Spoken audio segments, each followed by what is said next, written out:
What's up, guys? Welcome back to Suplex Spotlights. And today I wanted to talk about Smackdown. Yes, I didn't post on Saturday as I promised on my TikTok, but I'm here now. Had to be somewhere, but I'm gonna give you my take on three things that I found interesting on that show. Especially because some of them are controversial. You know what I'm talking about, Charlotte. But anyway, overall the show was, I think it was okay, honestly. The other stuff really elevated the show. Um, Actually, I want to speak about four things. Four things, yes.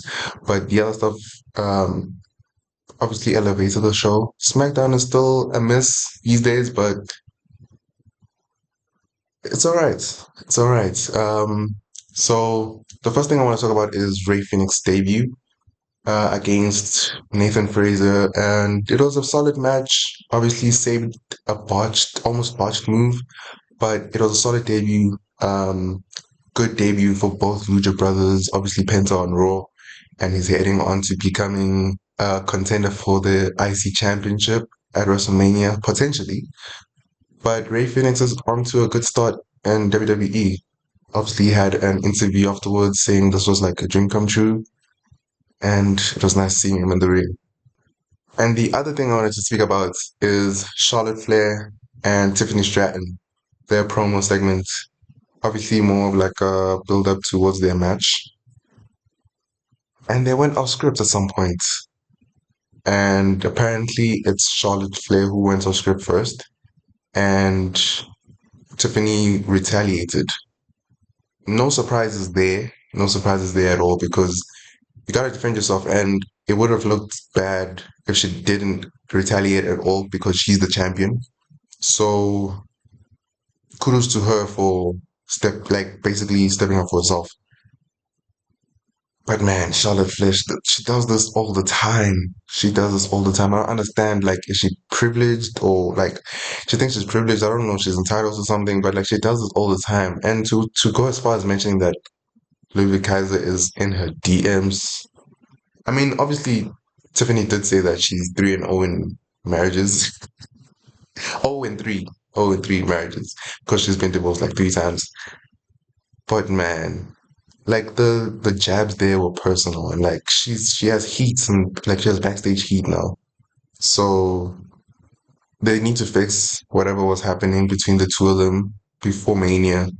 But like I said, man, Charlotte Flair does this all the time. Did it to Becky. I'm not sure if she did it to like Rhea, but like I know she has like a history of being a prick sometimes. But let's hope that match delivers because I'm excited for that match. I've been excited ever since she won the Royal Rumble. Even though other people didn't like her winning the Rumble, a lot of people and other people were deserving to win the Rumble. And to be fair to them, she could have won the Elimination Chamber and still face Tiffany and have Bianca Belair win the Royal Rumble. But man, yeah, I hope this does not tarnish the reputation of this match and the build that has been going on.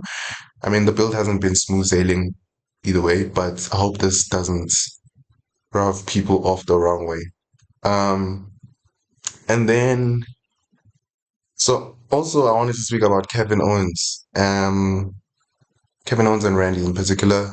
Um, I'm disappointed, obviously, that you're not gonna get a match that has been built on for months. But we gotta think of the human right now. Kevin Owens is going through something that has been nagging him for a long time, an injury. So I hope he recovers like pretty soon because he's a hell of a talent. The past few matches that he's given us were bangers, obviously. And then Randy does not have an opponent for Mania, but apparently he's still booked for Mania. Hopefully he gets someone worthy. Hopefully he gets involved in something, I guess. But Randy needs to be a Mania. Like he's Randy, man. He's Randy freaking Orton. Come on.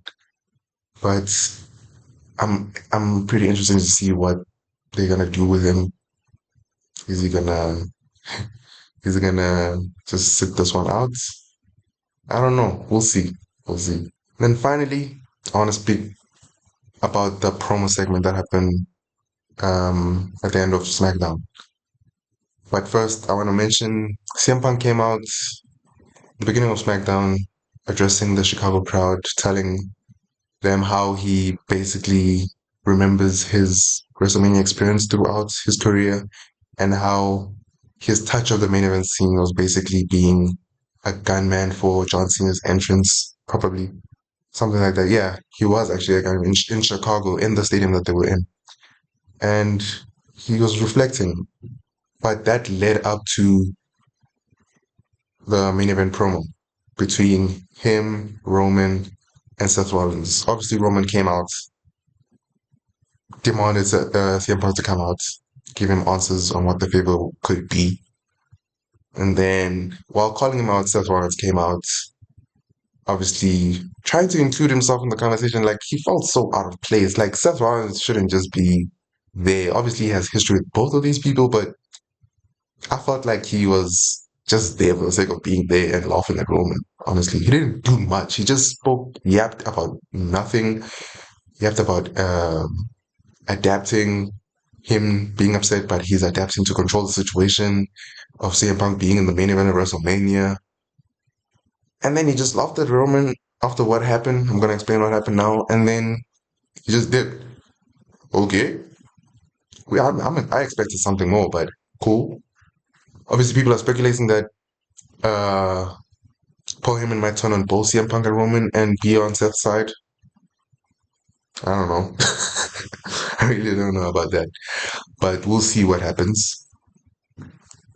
But what basically happened, CM Punk came out eventually and addressed Roman, telling him that of all the things that happened between him and Paul Heyman, the promise that he kept towards Paul Heyman was that there will be like they'll force people to see them at the main event of WrestleMania, and they'll be side by side basically whenever he main events WrestleMania, and this is the time, and that's the favor.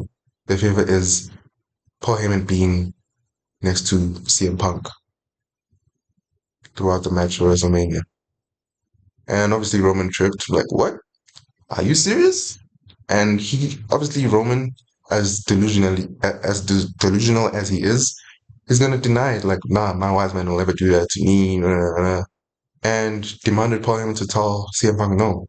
And as reluctant as Paul Heyman was, he told Roman Reigns, no, I can't do that. So basically confirming that he is gonna be by CM Punk's side to at WrestleMania Night One main event. So it's gonna be pretty interesting to see what happens. Obviously, Roman Reigns got furious, tried to almost beat up Paul Heyman, threatening him. Then CM Punk beat up Roman Reigns and then gave him a GTS. And that's where I'm like, what was the purpose of Seth Rollins in this segment? Because he's just standing there laughing at Roman. And then after Roman received the GTS, he's like, I don't want anything to do with you, actually, CM Punk. I'm gonna leave.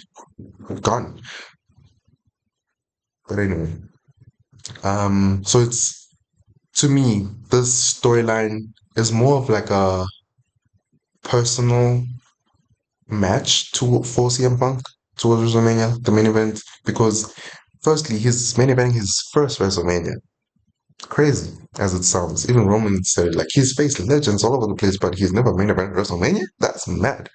But this is his first WrestleMania main event, and it's his first WrestleMania main event with his best friend by his side. Although he has had matches, or a match, I think, yeah, just a match where Paul Heyman was by his side at WrestleMania, but it wasn't a main event.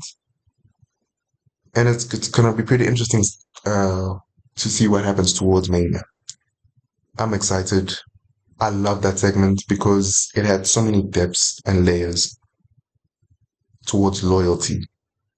Um, CM Punk basically saying, I mean, sorry, Seth Rollins basically saying loyalty is something needed, and CM Punk has no loyalty. And basically, Roman Reigns telling him that you don't have loyalty. You know nothing about loyalty. If I could speak loyalty to you, you would be deaf. So, and then it comes full circle with CM Punk coming in the ring and being loyal to Paul Heyman and fulfilling his promise towards Paul Heyman. Them walking side by side towards WrestleMania main event night one. So that for me. That's why I love the segment. It's loyalty between friends or bitter enemies, or once friends towards bitter enemies. I love that segment because of that. But comment down below on what you think about that segment, what you think about SmackDown overall, and the things that I spoke about in this video. Leave a like, make sure to subscribe, and I'll see you next time. Peace.